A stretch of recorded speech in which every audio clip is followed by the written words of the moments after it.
We can all recall a time or two in our lives where we had a close death encounter and obviously lived to tell the tale. If you guys have one of these stories, pause this video, go down in the comments and let me know your close death encounter. And while you're down there, I would appreciate it if you guys hit that like button to help get this video to 100 likes, please. My name is Cakes Mitchell, giving you sarcastic comments, unfunny jokes, and bite-sized chunks of information to make you a little less dumb. And without further ado, here are the top 10 people who survived the impossible. Number 1, Anatoly Bogorsky. Anatoly was a researcher at the Institute for High Energy Physics where he worked on a particle accelerator. There was a malfunction in the machine and he went to investigate the broken piece of equipment. He leaned his head over to the area where the particle accelerates. Probably not the best idea, right guys? Then an accident occurred to turn the machine on. A proton beam struck through his head. He said he saw a flash of light brighter than 1,000 suns, but surprisingly did not feel any pain. After being treated for weeks, he miraculously made a comeback and there was no damage done to his intellectual capacity. But he does experience fatigue very, very quickly. Number 2, Roy Sullivan. We have all heard the saying, lightning doesn't strike twice in the same spot. This may be true, however, Roy Sullivan has had his fair share of lightning occurrences where he really begs to differ. Over his 36 career year as a ranger, he has been struck by lightning a whopping 7 times and somehow survived every single occurrence. And because of all these occurrences, he holds 7 Guinness World Records. That's not really a world record that I would want to hold, especially 7 times. Not to mention his wife was also once struck by lightning. Roy Sullivan died at the age of 71, but it was not related to any of his lightning occurrences. It was from a self-inflicted gun wound. Number 3, Truman Duncan. Truman Duncan was a railroad switchman who fell off the front of a moving train car. Yikes. Unfortunately, he was caught underneath of the train and he was cut into 2. My only question is, why didn't the train conductor stop the train to help this guy out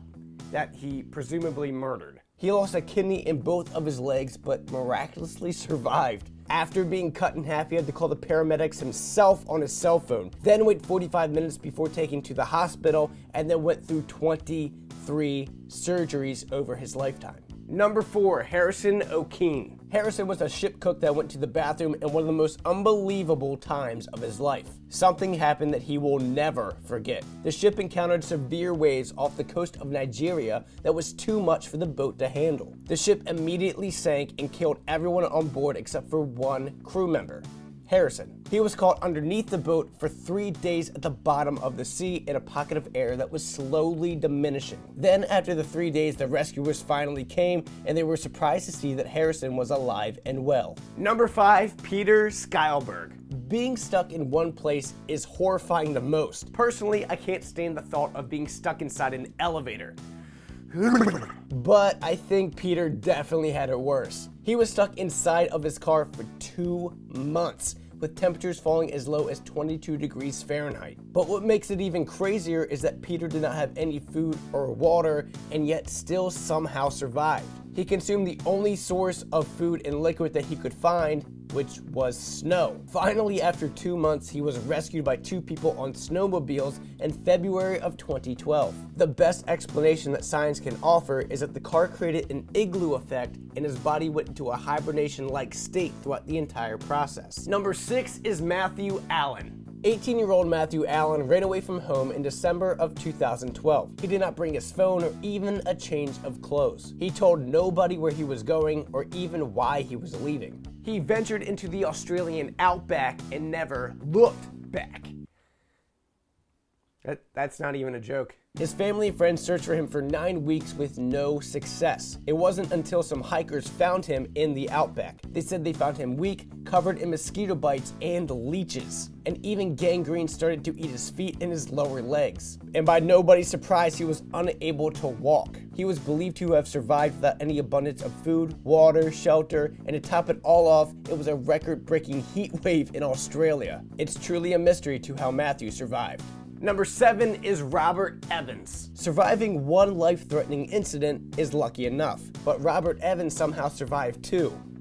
all within 7 hours of each other. In September of 2008, Robert was riding his bike along the streets of Boulder, Colorado. Then, out of nowhere, someone hit Robert with their car, and then they fled the scene. He was sent to a nearby hospital where he was treated and then released at about 3 a.m. After leaving, Robert took a path through a narrow railroad bridge.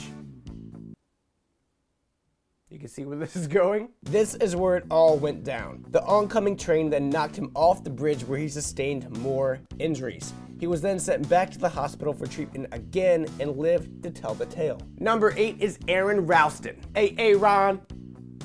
Aaron. Now this one is so crazy that they made a movie after it. In 2003, Aaron went climbing in Utah when a rock fell off and then trapped his right forearm to a wall. He was stuck there for 5 days, trying everything to get himself free, but failed every single attempt. It was a difficult time, not only because he was stuck, but also because he was low on supplies, such as water. He finally came to the realization that the only way out of the situation was to cut his arm off. He just had a pocket knife and started sawing away. Eventually, he was finally able to cut his arm off and then escape to find help. They then made this into a film called 127 Hours starring James Franco.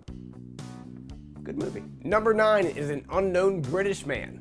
An unnamed British man survived something that few people have even experienced, let alone to tell the tale. This man was climbing down Mount Blanc, which is considered one of the most dangerous mountains in the Alps because of its avalanches. Well, the mountain had an avalanche and this man was caught inside of it. Because of his quick thinking, he was able to escape from the tragedy, something that not many people do, or any people at all really. As the snow was pulling him down, he tried swimming to the top of the avalanche as it was pulling him down. Luckily, when the avalanche finally came to a halt, he was near the top of the pile and was able to get himself out. And number 10, Lance Corporal Matthew Croucher. A grenade is undoubtedly a lethal weapon. Duh. And if one is around you, your chances of survival are very slim, especially if you throw yourself on top of it. This 24-year-old soldier was on a mission to Afghanistan in 2008, and he tripped on a wire that triggered a grenade. As soon as this happened, he jumped on top of the bomb to save his comrades. Instead of the explosive blowing him up, he was tossed into the air by the force and landed safely with just a bloody nose and a bad headache. Now that's some good luck. And because of this heroic effort, he was given the George Cross Award. Well, that's it, guys. What did you think of our list? Leave your story in the comment section below. I'm planning on pumping out more of these videos, guys, so if you enjoyed them, please let me know in the comment section below. My name is Cakes Mitchell, guys. If you want to follow me on Snapchat, Instagram, Twitter, whatever, it's my name at Cakes Mitchell. Check out one of these two videos on your screen if you have not seen them yet. And until next time.